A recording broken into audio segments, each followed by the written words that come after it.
Murder gang. That's a big up friend. Yeah, nigga, way, nigga.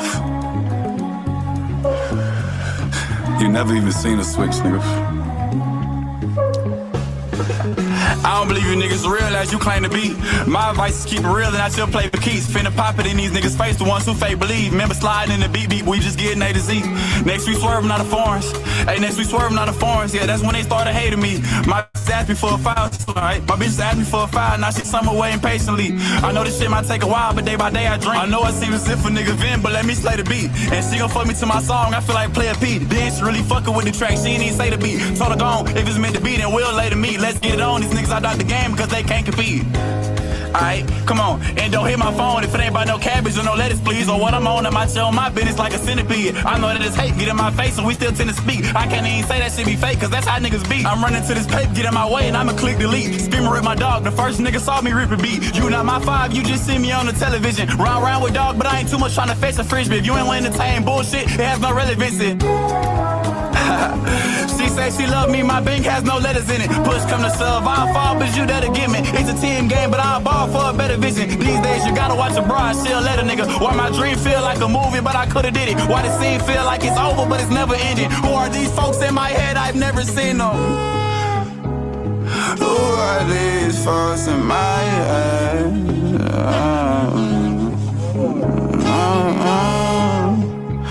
Who are these folks in my head? Play a role if you're in the glass and be the boy catcher. How you from my side of town? I ain't never seen you boys ever. On my own ship, I probably make it to the shore faster. Hold on, oh shit, I think I know that little boy rapping. Seen a nigga throw it behind the ride, so I avoid capping. No, that shit not for the net. We them boys actually took 21 losses, but that shit made a nigga more savage. Ran into some bills, but now a nigga boy rapping. My daddy think I'm pushing weight. My daddy think I'm pushing weight, but I've been working on my core actually. 9 on April Fools because it's down, it's gonna be March Madness. Alright, I don't believe you niggas real as you. Come on. Hold on, bitch. Let's do it. Woo. Look, I don't believe you niggas real as you claim to be. My advice is keep it real and I still play for keeps. Finna pop it in these niggas' face, the ones who fake believe. Remember sliding in the beat, we just getting A to Z. Next we swerving out of foreigns. And next we swerving out of foreigns. Yeah, that when they started hating me. My bitches asked me for a while, alright? My bitches asked me for a file, my bitches asked me for a file, now she somewhere waiting patiently. I know this shit might take a while, by day I dream. I know it seems as if a nigga, alright? I know it seems as if a nigga vent, but let me slay the beat. And she gon' fuck me to my song, I feel like Player P. Then she really fucking with the track, she ain't even say the beat. Told her gone, they was meant to be, and we'll lay to me. Let's get it on, these niggas out about the game because they can't compete. Who are these folks in my head?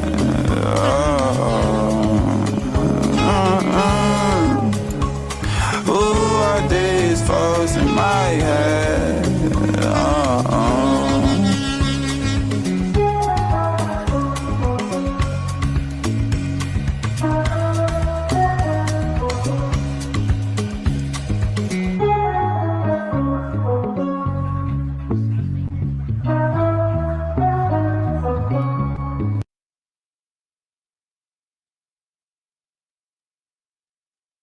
Muted. What it do, what it do, what it do. You already know what it is. It's the Chop Up Podcast. I'm your host, Big V. Hey, shout out to all the people out there that's tuned in. Shout out to my boy Hoffa. Shout out to Sam Toucan. Shout out to Crazy Joe. You know what I'm saying? Shout out to Third World Digital. The Chop Up Podcast is in live and full effect on a Thursday. And we have Sex in the Church podcast owner and Reverend Teris Broughton. How you doing today? Peace and love. I am so happy to be here. I know. Impressed with all that y'all are doing, and it's really making waves in the city. Oh, man, we definitely proud of you. We finally got to meet after trying to contact each other back and forth for a while. We finally made it happen. Yeah, it's meant to be. Meant to be for sure. So go ahead and let us know who that was that we checked out, the video that brought us into the interview. Oh, yeah. Well, you know, that's one of my young kings. Oh, yeah. Sir Robinson, Sir Reed. He goes by the name of 600 Sir. 600. Yes. And that is one of, you know, he's just talented in a lot of things, everything from rap and art, football and basketball and everything else. Yeah. So this is one of mine. I got a long line of them.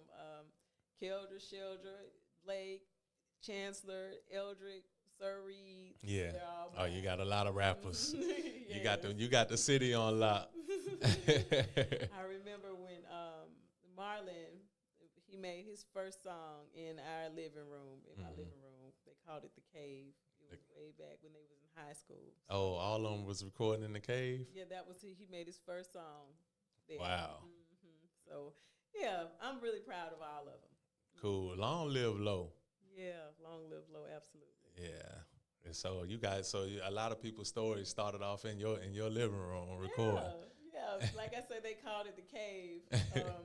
And I think that the artistic pursuits really took off after they used it as an outlet to deal with their grief and their pain and constructive ways to just get it out. Yeah. And so, like, what about that made you okay with, them doing that? Because a lot of reverends wouldn't, Oh, my God. Wouldn't necessarily let kids come in and rap and, release their or vent into the music like that, like you would. Well, you know what? My son Truth was back in the day. He was the producer. I ain't gonna say little, but he was the producer. And I knew that even then, people are a walking epistle in that people are the books in the Bible. Right. You are a book in the Bible. I'm a book in the Bible. And so to be able to have an outlet for your pain, your artistic flair and creativity. No, it's not about us muzzling people's mouths or telling them, oh, no, you can't cuss or you got to pretend to show up and perform a particular way in the world. No, that's the reason why we have so much mental illness and so much anxiety and so much pain and so much stress of people trying to fit into something that other people thought they should be or could have been. No, it's about being who you authentically are, like who you really authentically are, and that being God chosen and divine.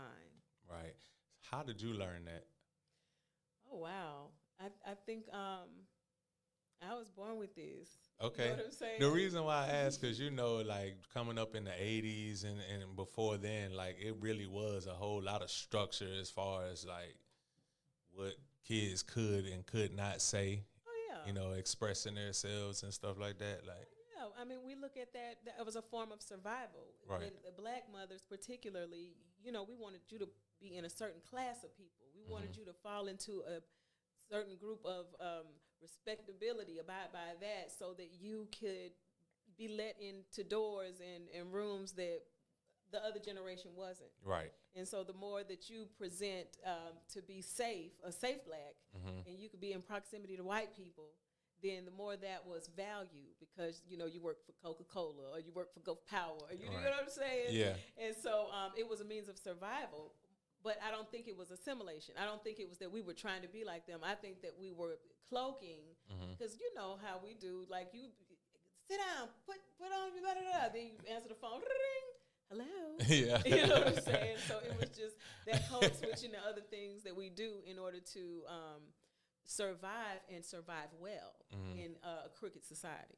Okay. Yeah. We call that cutting on the switch. That's what we call it. Like, hey, you got to flip the switch. Hello? Yeah, you put on your proper voice real quick. Yeah. Answer that phone like you somebody professional. That's it. Yeah. Yeah, and we do it so easily.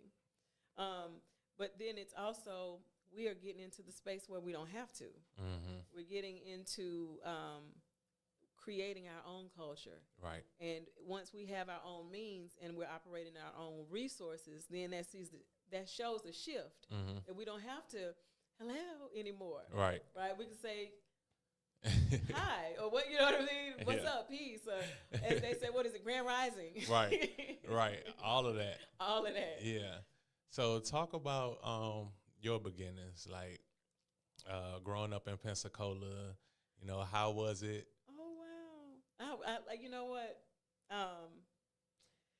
First of all, Pensacola, was the first city settled. Yes. We have the a lot of people oldest- argue about which one was first. They say St. Augustine or something like that. Oh, no, that was the people that couldn't hang, and they left and went down there. Oh, okay. So Tell the story. I got to hear you it. had the native people who were here, And then you had the Africans who came freed and enslaved. Okay. Along with this guy, Tristan de Luna, but we're not focused on him. Right. The present is that we were already here. Okay. In all of our hues and colors, awaiting that group. And so then when there was a hurricane and storms, a lot of people packed up and left and went to St. Augustine and settled there permanently. But the ones who could hang, we're left. Stayed. And that's us. Okay. Yeah. So Pensacola has a long history of generations upon generations of indigenous people, blackness, culture. We have, all these people came and quote unquote, took us over and took over the land or whatever, imposed their laws and all through different wars. So that's why they call it the City of Five Flags. Okay. But essentially, we've always been here. Wow. Yeah. So you actually really just taught me something right there about Pensacola. Yeah. It's a lot to be proud of. Right. Yeah. They got a lot of different stories, man. I don't know if we could tap into all of them, but like some of the like underground tunnels. Oh, wow. You know what? Definitely. There were a complete different civilization.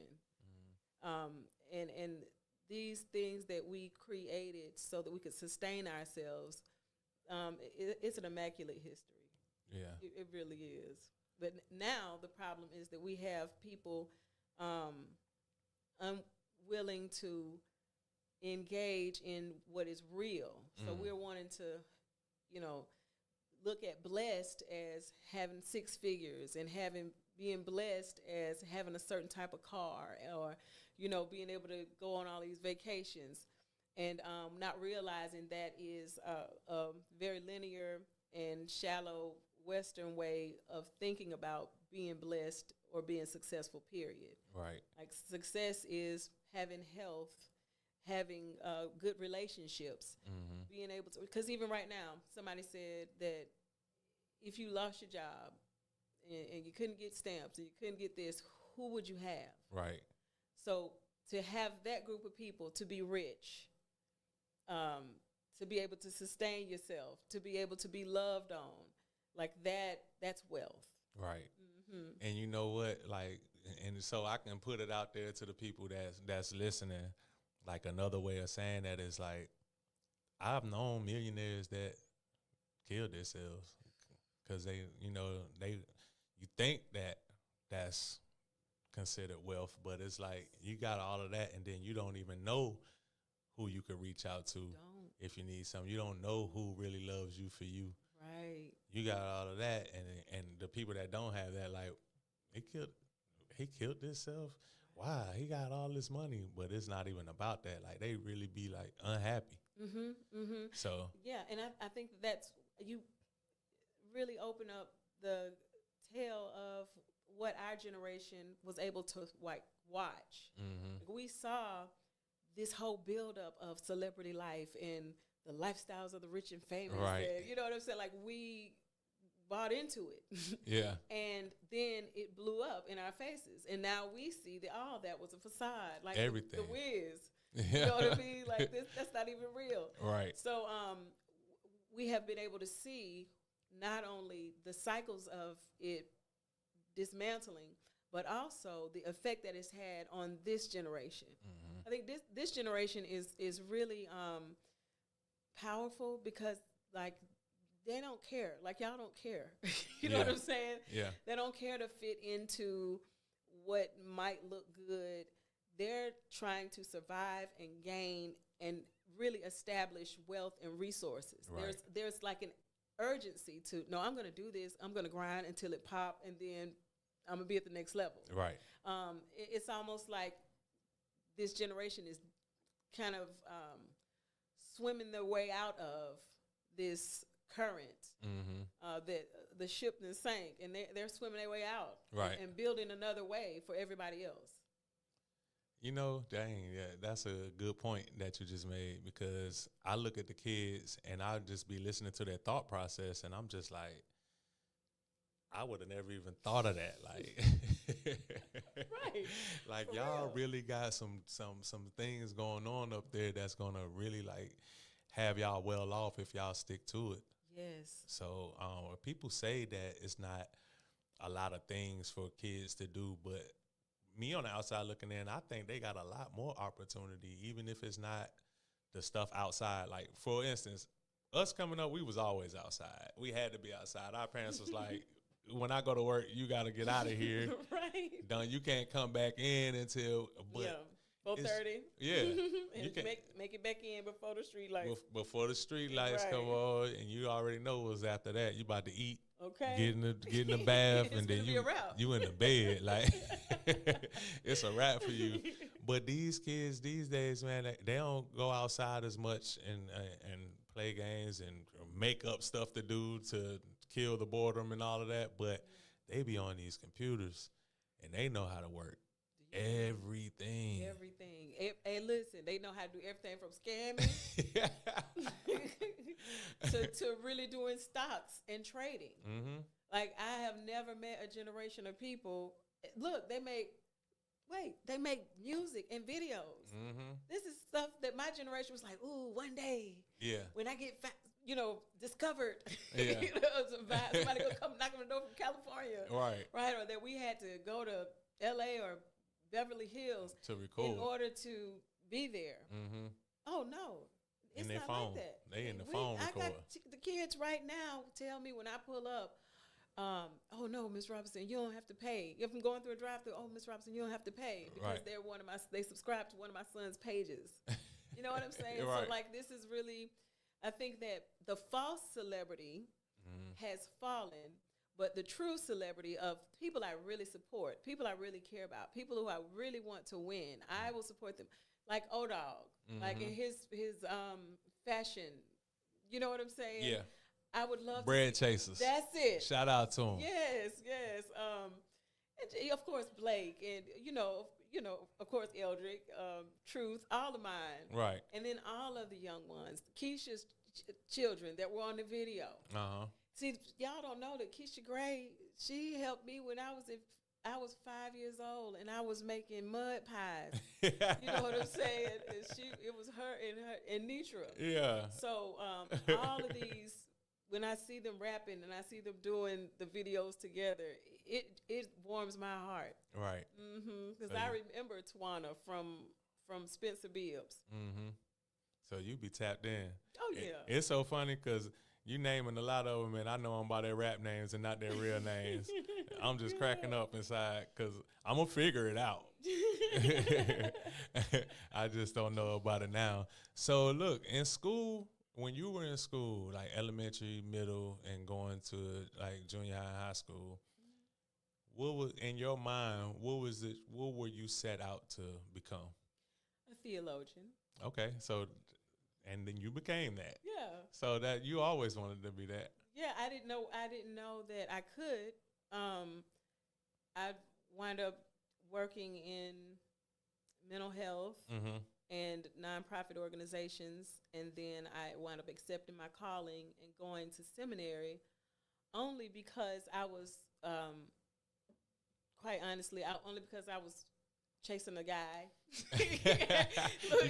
You kept it real just I'm now. just being honest. I was like, okay, my marriage is failing, so I need to find somewhere to crash, somewhere to land. So let me do this.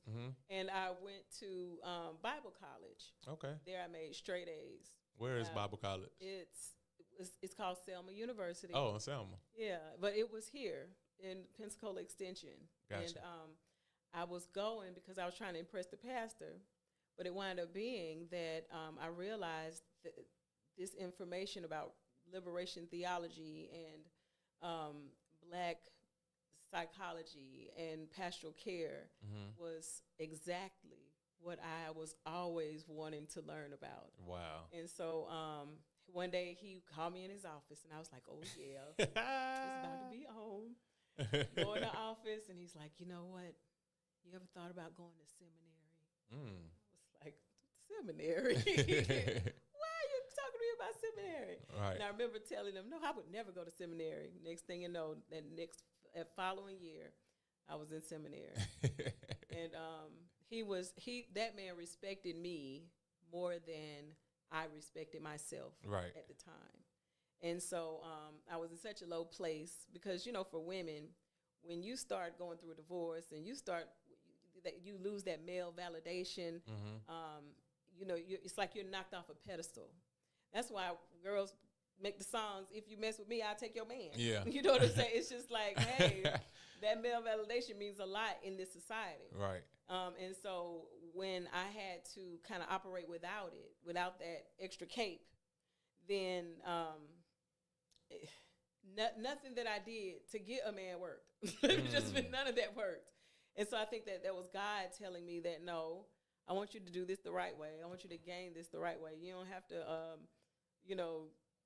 be the trophy wife of no famous preacher in order for your ministry to pop off. How about this? Okay. I'm going to let you grow, and I'm going to let you glow.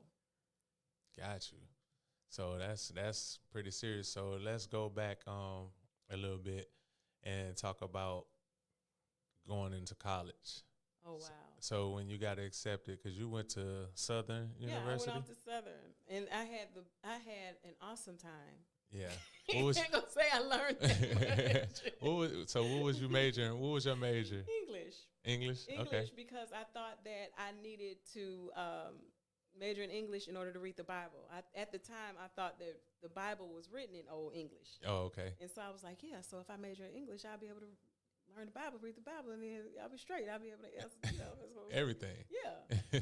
But I had a lot of fun, even down to going off to Southern in Baton Rouge and being with 10,000 other students and that basic college life. That the whole reason why I went is because I watched, what's that show? Different World. Different World. You know what I'm saying? And what was the School Days? Uh-huh. Those were the shows that made me know I want to go to college. Yeah. Did those two shows make you specifically want to go to a HBCU? Absolutely. Oh, yeah. Absolutely. It was either Spelman or somewhere. Right. That I could see on a Cosby shirt. But so even having that, but not having the real discipline and the focus to stay. Mm-hmm. But the Lord led me to Southern University in New Orleans because the plan was I was just going to go there and get my grades up. Yeah. And so from there, I fell in love with the city. I fell in love with the ancestral history of the international culture, the arts, the music, just all of it. Right. Cash moneyness. Yeah. You know what I'm saying? The no limitness. Yeah. In the 90s, I fell in love with it. Yeah. And so I wind up staying and really focusing on just learning and getting an understanding of my African roots and African history. And I didn't get the credits, but I sure did learn a lot spiritually, and I grew. My soul kind of grew. And so it was that exposed me to African traditional religion. And then coming back and, having already been in the family of Ifa, then getting exposed even as a young person, let me see that there's no way that the whitewashed Christian religion that is taught in church is all that there is for us to learn. Right. Like we recognize that even Jesus wasn't Christian. So Jesus practiced his authentic indigenous culture. Right. And history and traditions. And so that is what we are supposed to be doing. Right. And we have a fusion of the Christianity that we learned here that we have morphed into a Black-centered experience, but it also originated here and in Africa. Okay. And so pulling all that together, it shouldn't be a problem. It shouldn't be a problem. EFI is really, really tied into Pensacola. I actually had never even heard of it until I moved here, and then just was educated by a lot of people. It's a lot of artists that practice as well. Shout out to the Hog. That's one of the main ones that I see. It's a few of them, but like I always thought of, after listening to them talk and stuff like that, I'm always like, well, it gotta be right. It gotta be something about it that makes this many people down this way gravitate to it, because we was practicing something before. Right.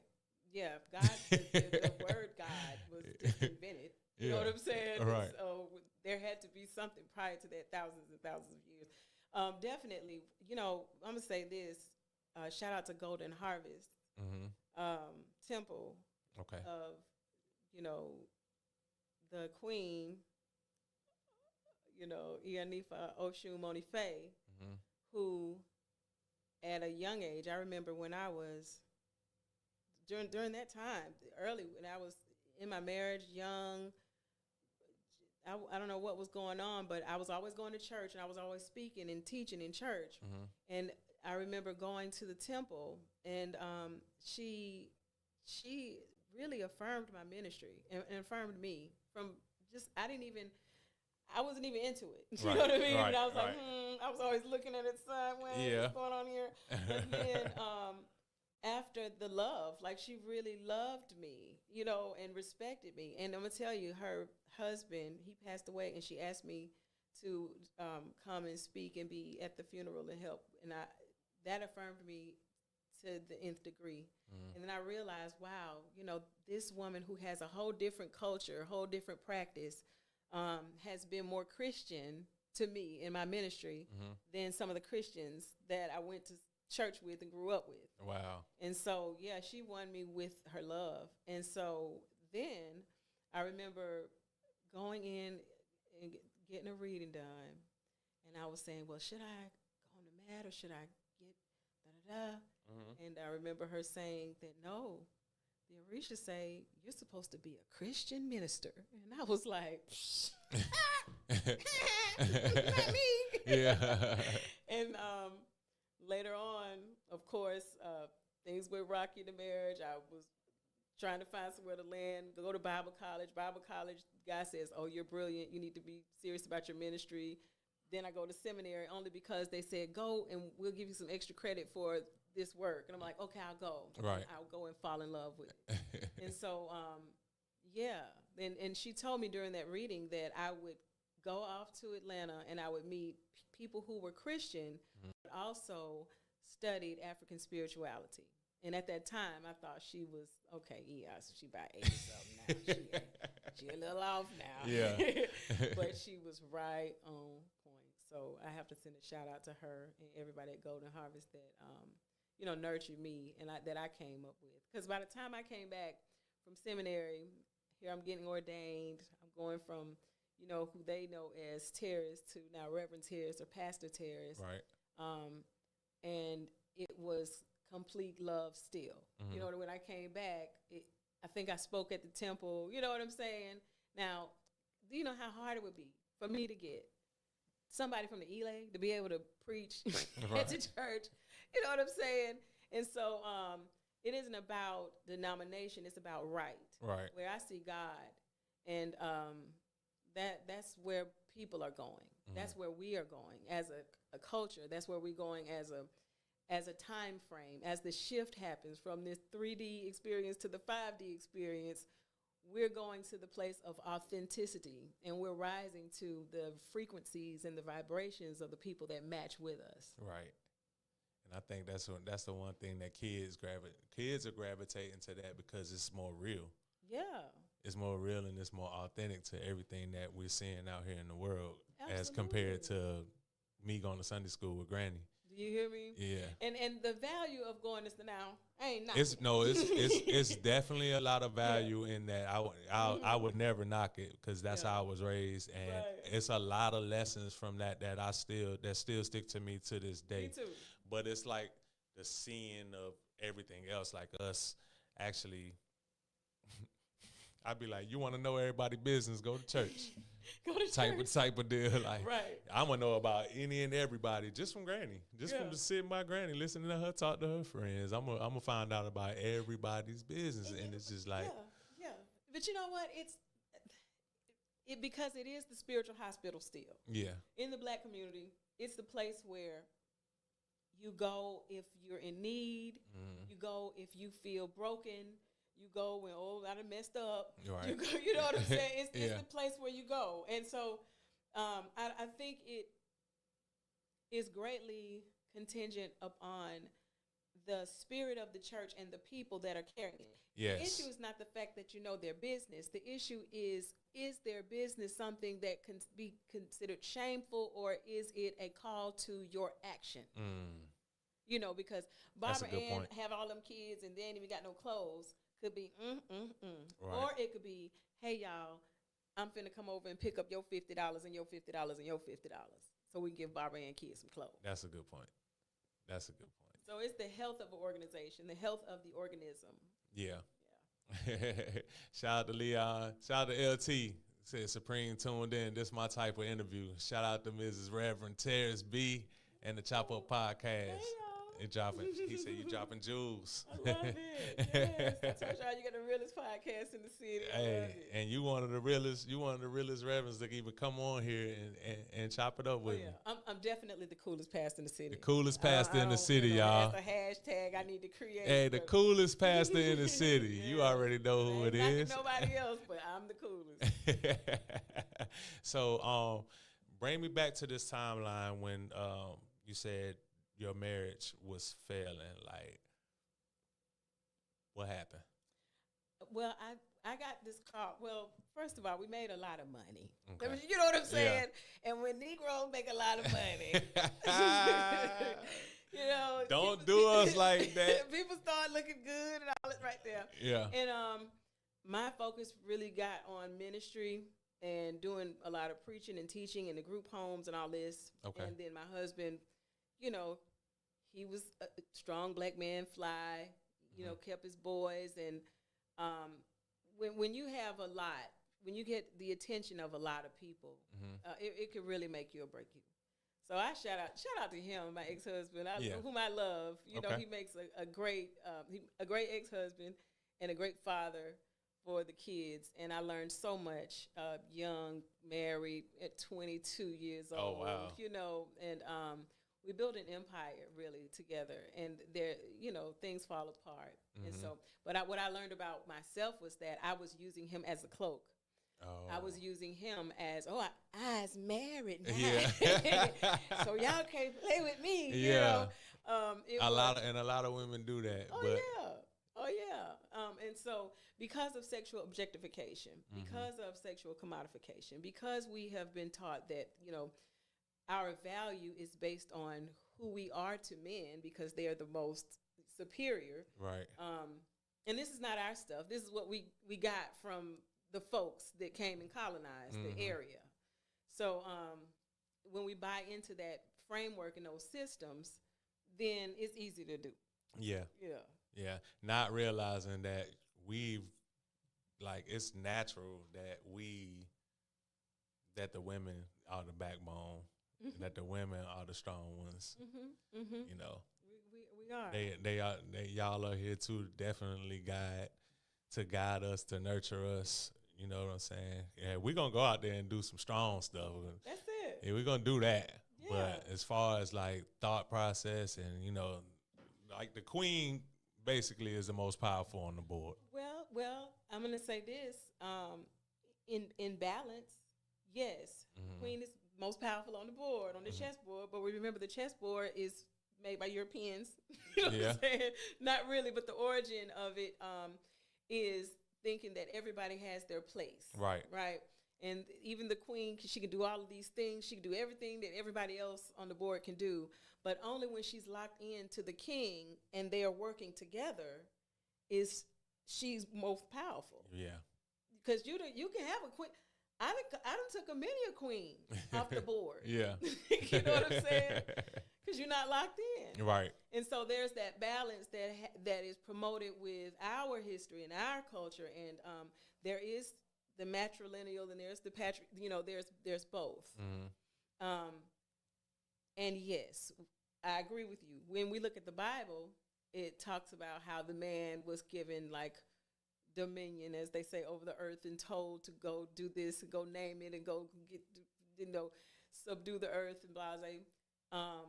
and then the woman was given essentially a relationship. Right. You know what I'm saying? So Here you go. you know, There go your man right there. that's your job. Yeah. Okay. But you're right in that he had all of the muscles and he had the ability to do a whole lot of things at one time. And now you think about a man. A man could come in and Right. no emotion attached. A woman still be thinking like, hold up. You know what I'm saying? Wait a minute. Yeah. So the feminine aspect of us as human beings, here she's much more spiritual. Her spirituality matches his physical strength. Right. And that which you cannot see, the dreams that she has, you know, the intuitions, the hunches, the ability to look you in your eyes and know what's going on. That is her strength, but it's meant to benefit him, whereas his strength is also meant to benefit her. Yeah. Cool. So did you ever remarry? Oh no. You No, said I was trying to marry a rich famous preacher so he could, you know, give me a BBL and I live an easy life, but God said otherwise. God said, that's not you. Yeah. That's not you. Yeah. Okay. So, all right. So then you come back to Pensacola, and so what are you thinking now? Like, what's your goals when you come back? Well, honestly, I was assigned a church.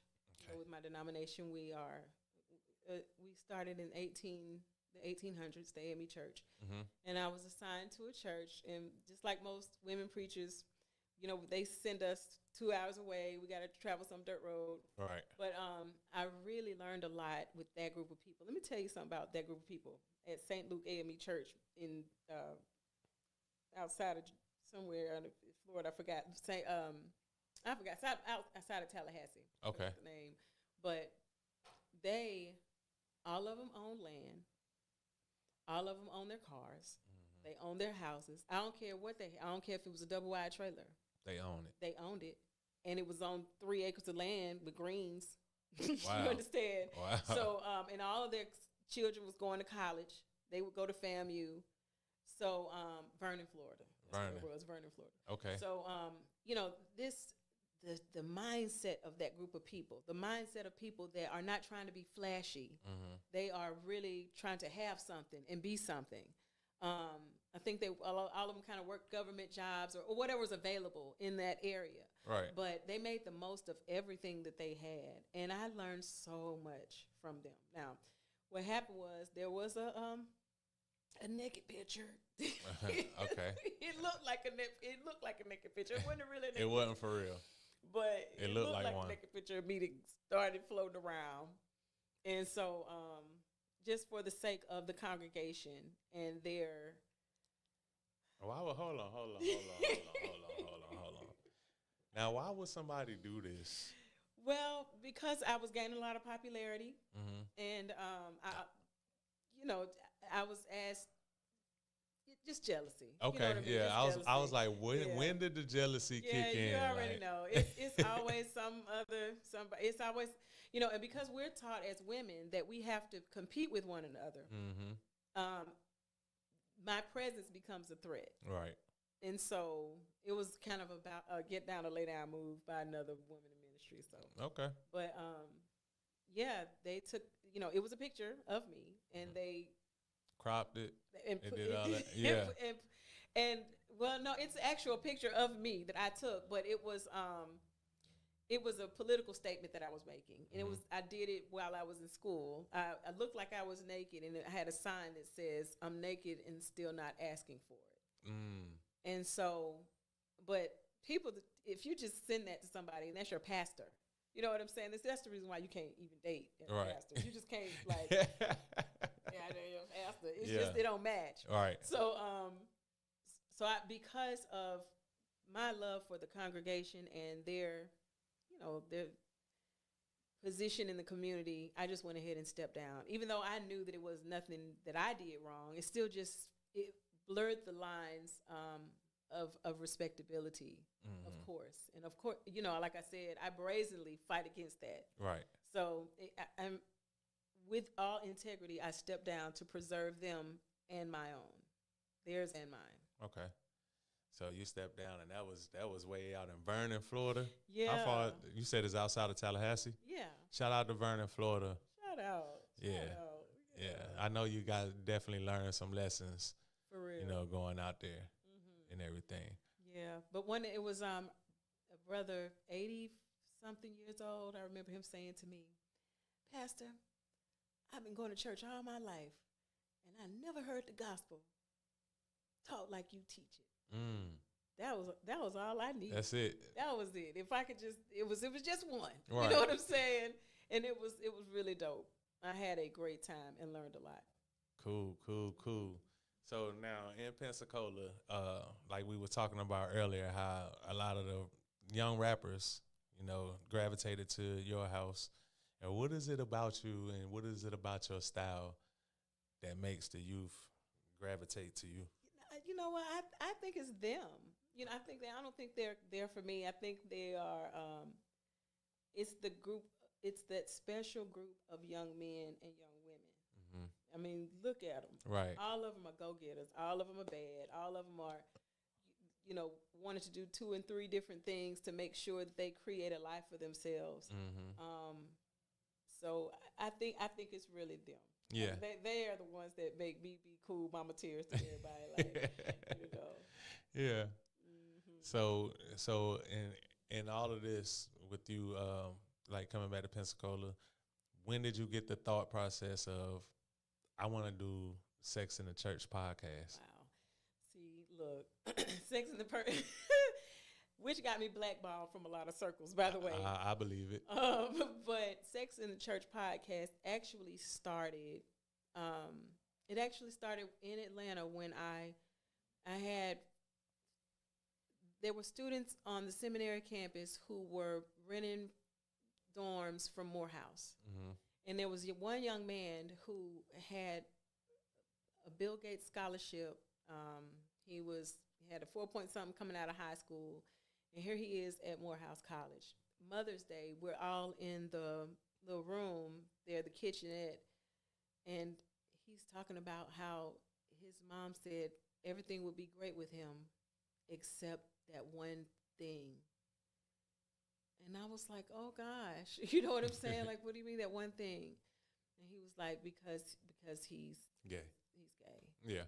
And so, me being a mom, and here I am away in seminary, and my children are in Pensacola, and I'm, yearning to be with them. Mm-hmm. I couldn't imagine a mom saying that to her son. Right. And so I just did everything that I could to kind of scrape up Bible verses, theological readings, everything that I could to bring comfort to him. Mm-hmm. And then that wound up turning into conversations with other people kind of in similar situation, which turned into, hey, we ought to make this a podcast. Right. And Sex in the Church was born. Okay. And I would have conversation with, I have, people who were in relationships, but they're in heterosexual relationships, but then they have a woman on the side, and where does this come from and why? And these are not like bad people. Right. You feel me? These are like good people that have sexually complex lives. And so just kind of delving into what makes a person yearn the multiplicity of different sexual partners or different genders. Mm-hmm. And what makes a person, hide, just like even in the church.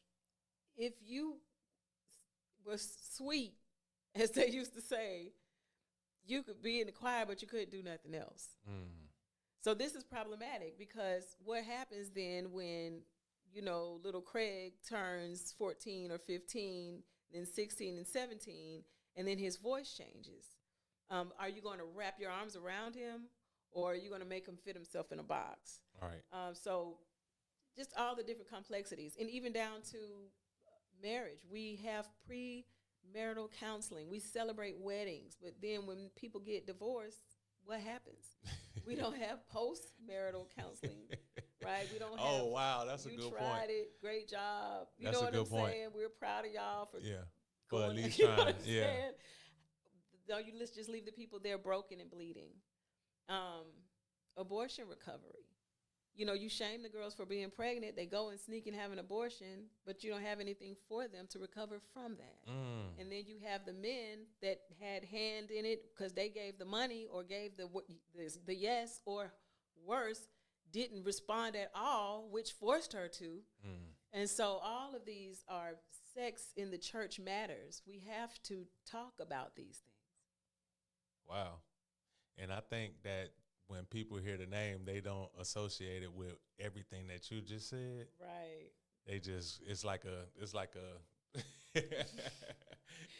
clickbait when you see the name. But wow, you just touched on a whole lot of things that women go through. Not just black women, all women who have like had abortions or anything like that. And then, like you said, divorces. Nobody ever comes and talks to you, and it's not it's what they do it before you get married, but not when you go through a divorce. And that's when you really need it, I think. Exactly. Because people be like left in shambles. Do you hear me? It's the ripping of two people. Right. The Bible says the two shall become one. Well, guess what? Now they've been ripped apart. Yeah. So what was some of your talks on the podcast, what were some of the reasons why guys would say that it was complexity in their sex life where they wanted to step out or just felt the need to step out on their significant other? Well, you know that because people receive sexual pleasure in different ways. They have a primary way that you receive sexual pleasure. So say yours might be social. So you could be attracted to somebody that, oh man, me and her look good together.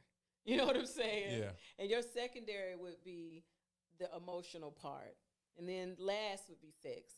Right. You know, and some people's their primary is sex. How are we in the bed? Is it passionate? Da da da da. I don't really care about the public part. I'll do that sometimes, but it don't really matter to me. Right. And then the emotion, and then you got some people who are I just love her. I just love talking to her. Yeah. You know, and so you have to know which one gets your goat, as they say. And when one of those is not fulfilled, it creates that. Yeah. So people are looking for an excuse to step out because they're not fulfilled in their area. Ooh, wee. Because everything is an excuse. I mean, it's never that she didn't do the dishes. Right. You know what I'm saying? It's never that he got mad. It's never that. It's because you're not fulfilled in one of those areas and you're using that as an excuse. So in your experience in stories that you've heard from multiple people, do you think that men step out more than women? Or I think that because now this is real, and I'm about to take you there because remember how we were talking about men are made different, like men are made to go out and conquer and be in textile, whereas women, they can live in their heads. If you know what I mean, if you could catch it before a woman takes action, you can catch it. Yeah. That don't mean she's not doing it. That don't mean that in the bed you ain't Denzel Washington or whoever, right? or Drake or whatever your flavor, right? Right. Y'all in there doing it, but she ain't thinking about you. Yeah. And she's thinking about somebody who is going to fulfill her. Yeah. And so that's why they talk about, what is it? Emotional cheating is worse. That's why women feel like, oh, he talked to her on the phone. Yeah. that was mine. You know, when I didn't really, you know, cheating is cheating. You know, there's money involved, and women are women, and things are things, right? But he talked to her on the phone every day and night. You know, that's the thing.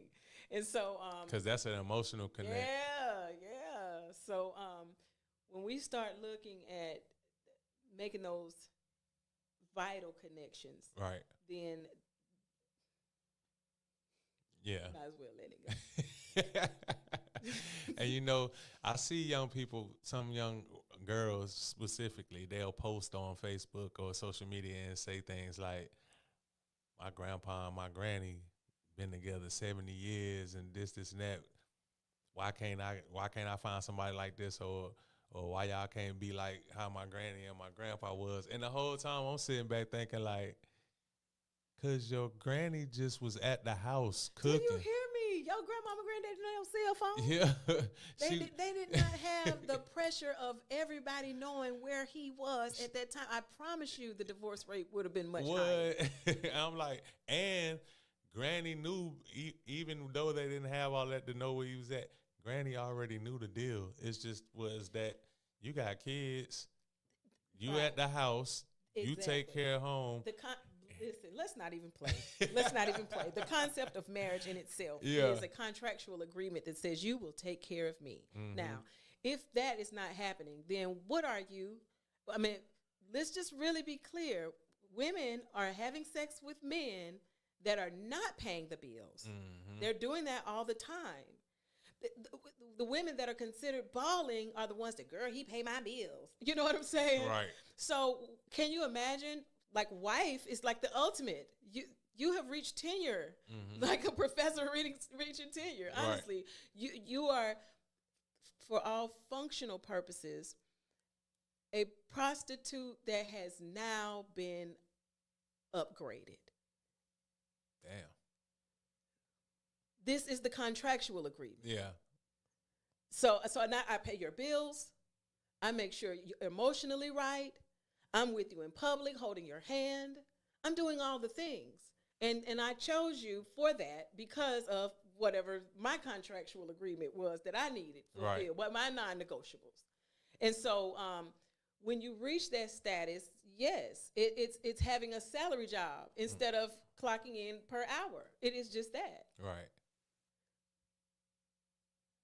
I don't think nobody ever thought about it like that.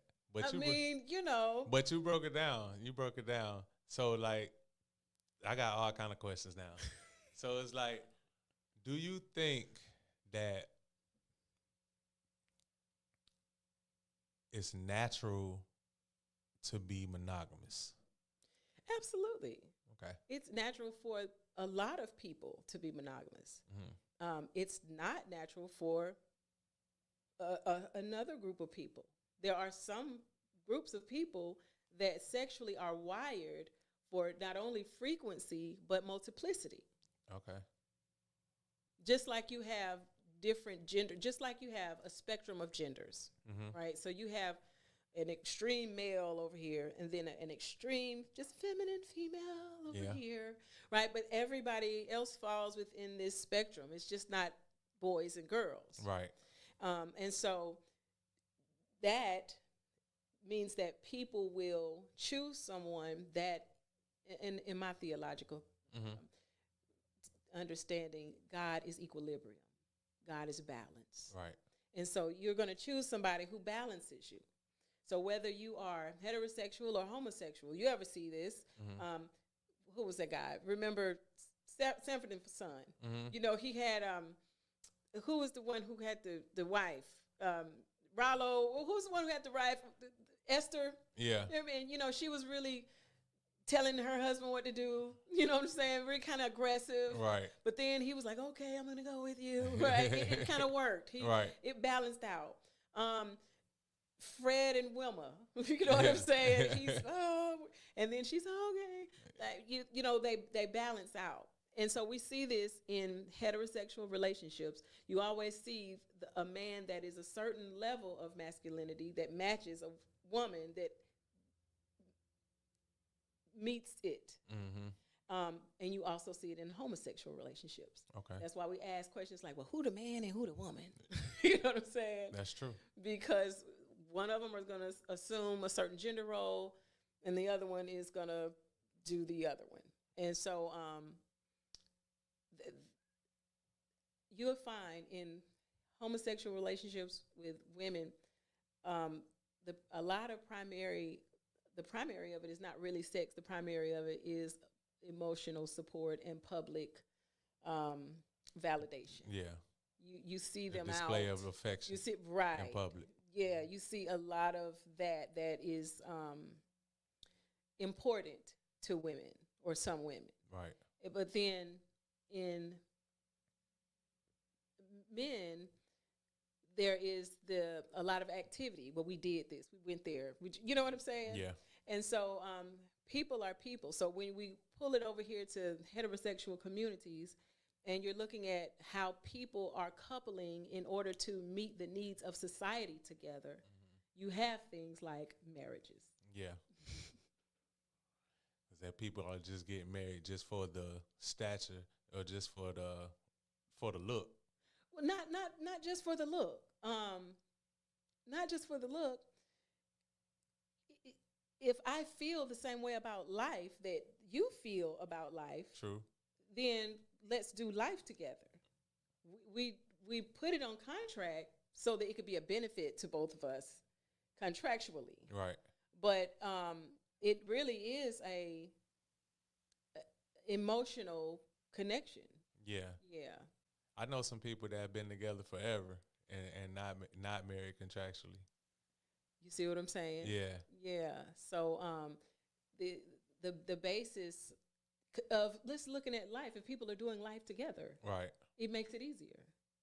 That's why you have the people who die and be at the funeral to my special friend. Yeah. Yeah. So this type of stuff. So when does your podcast air? Or when do you do I'm it? getting back going after we the gotta holidays. get back. Yeah.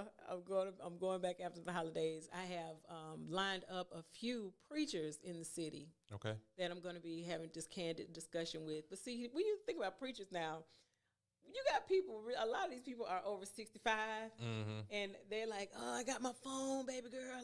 You know what I'm saying? You got to show me how to, Yeah. you know, so. I can't share it. Where is that on Facebook? Literally Come on done now. podcasts with brilliant professors of Black liberation theology here in the city. And it was like, well, I thought I was recording. But I ain't even pressed the button. I thought, I don't know why this thing didn't record, so that is, we'll be rebooting. Okay. All right. That's good because I think people need to tap into conversations like this, and it'll help people like realize who they are. Yeah. In a sense, because you get to hear, like, you brought up a whole bunch of different points of view that I didn't even think about. So yeah, I think that's real cool and something that's needed. Actually, young couples need to come talk to you. Yeah. Because see, we haven't even tapped into the spiritual science part of it. There's people were really born here for a reason. Like, you came here under your own contract with the Creator and said, okay, I'm going to go down here, I'm going to learn this, that, and the third. How I'm going to learn it is I accept to do this, that, and the third. And I'm probably going to need a parent that ignores me in order to do it. Yeah. And I'm probably going to need another parent that, was overbearing, so to push me. So I'm going to jump down here and do it. So we have this understanding in our souls of the route that we need to go. And when we're on that right track, then that's when we say stuff, oh, this deja vu. Because we're on that right track. But we came down here to experience these things, to learn and grow, to bump our heads. Right. So the night that the man broke into my grandmother's trailer when I was 12 and put the double barrel shotgun to my head and started to molest me, that was the domino that caused for me to have to figure out what makes these things happen. Right? Is it because of poverty and he breaking in the trailer and wanting to steal something and saw me? Is it because I had this nightgown on? Is it because I used to You start to point the finger at yourself. Right. So I think they call that intellectualizing. You're intellectualizing your trauma.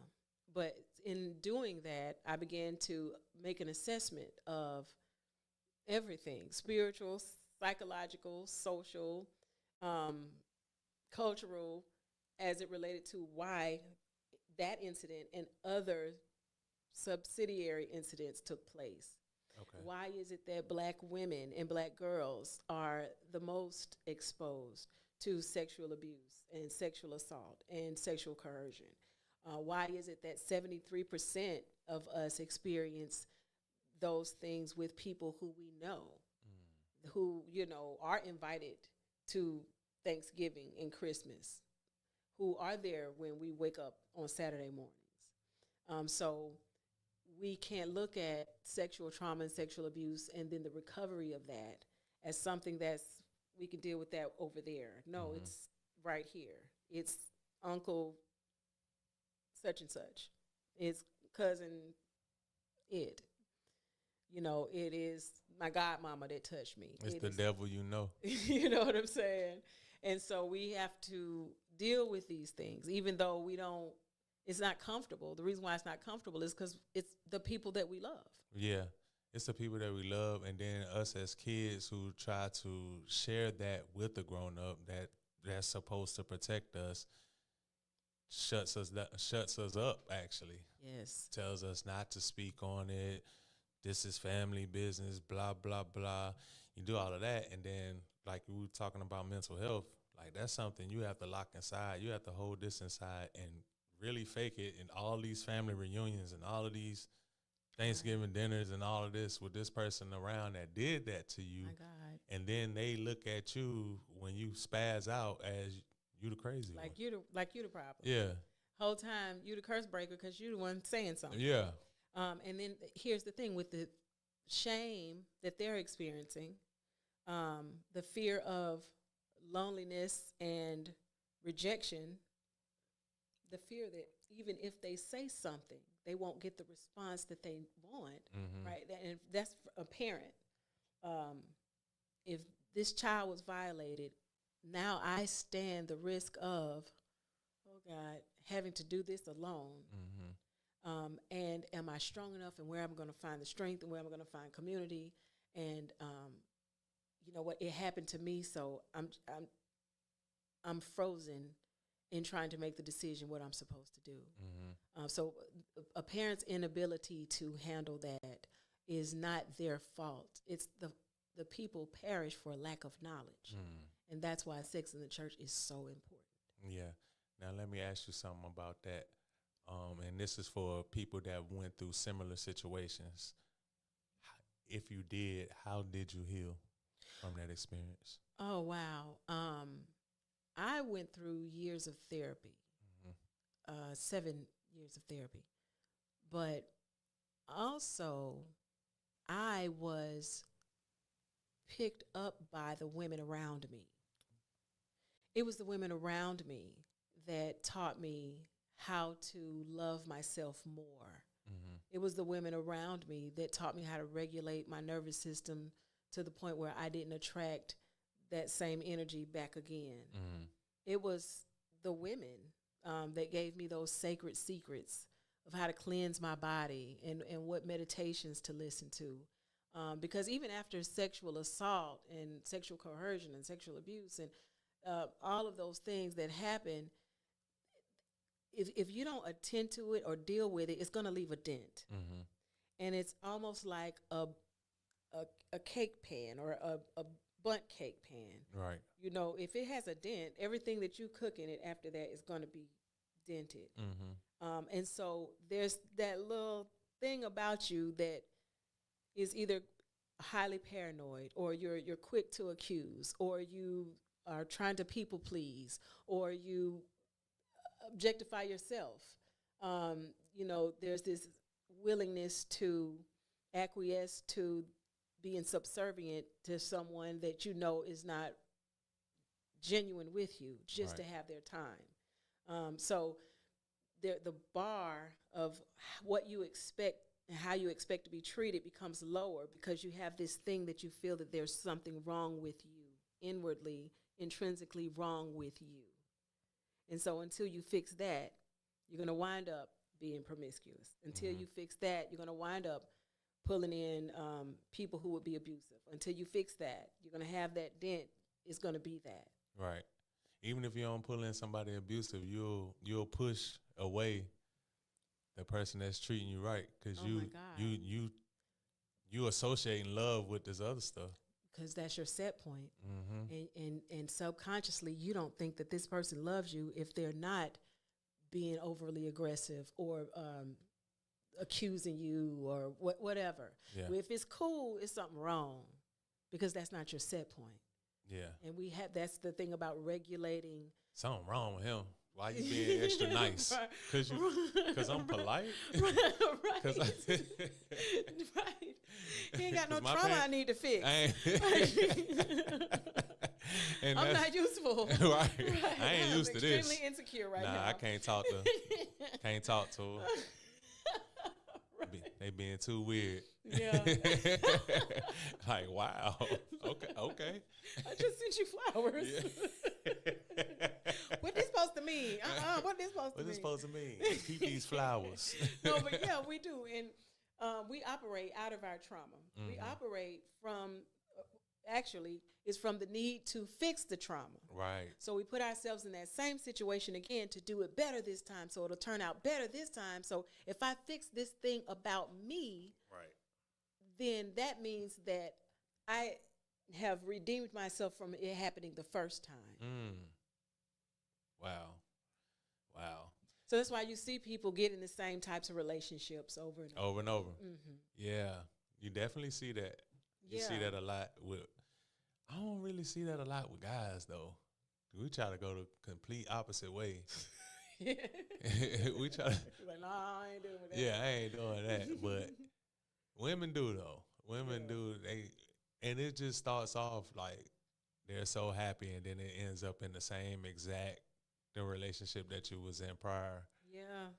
And do you think social media plays a lot of part in newer relationships like that though? Because you know how they like overdo it, trying to portray happiness. You know, that's good. That's good. I think that social media what social media does is prematurely puts ramifications on expectations that have not been communicated. Talk. You know, so it's like we're just now starting this thing out. We haven't even gotten to the point where we can make it Facebook official. Right. But in order to date, just the culture says, I'm taking a picture. Yeah. You know what I'm saying? Or, I seen them. They was at Longhorn. And so now you have to kind of fall into what it looks like for other people to see a perfect couple or a power couple or a couple, period. Right. You don't have the freedom to allow the maturity of the relationship to create its own public persona. And so, that's yes. big. That's big. You preaching tonight. Yeah, I do that. Hey, you preaching tonight, Pastor. No, I think that was a great answer, honestly, because you see it and it's almost like watching a car crash. Like you don't even want to look, and then you just like. Isn't it? It's sad. What's sad is that. No, this is real. You see people who just get together. I'm thinking about a couple right now. They just get together, and you're like, man, this is going good. Oh, I don't want to see this fail. And we're on the edge of our seat with this thing. Yeah, you're madly in love. You know, you are posting this girl every day, and it's just, and we're in it. Mm-hmm. And so, the fact that we're skating on this ice that hasn't had a chance to harden is scary. Yeah. Man, we just talked. We talked good, man. Like, I had a good time. It's really been an hour. It don't even feel like it. Anyway, I gotta bring you back. We gotta talk about some other topics. Yeah, we gotta hit a part 2. Yeah, I gotta ask you this though. This is just a hot topic. I wanted to see what you thought because the mental health thing is like really Larissa in the air. Shields. No. Okay. Now that's No, One. wait, no. What was you gonna say? I was going to start with Nicki Minaj. Oh man. So, I mean, I don't even know where to start with the question, but I'm going to just ask you this. From everything that you've been seeing, do you think that this girl is spiraling out of control or what? She's been spiraling out of control. She's been out of control. The issue is that she didn't have people around her like black women have in community that are accountable to one another.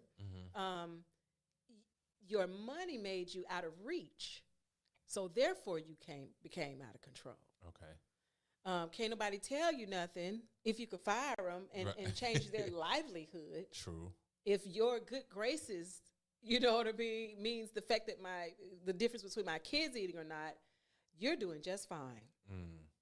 And so when you have that type of money without that type of genuine relationships around you, yeah, and it's very sad. Yeah. It's very sad. And but we got to look. I'm thankful that she's still alive. Right, me too. I'm thankful. Look at all these people who the industry killed.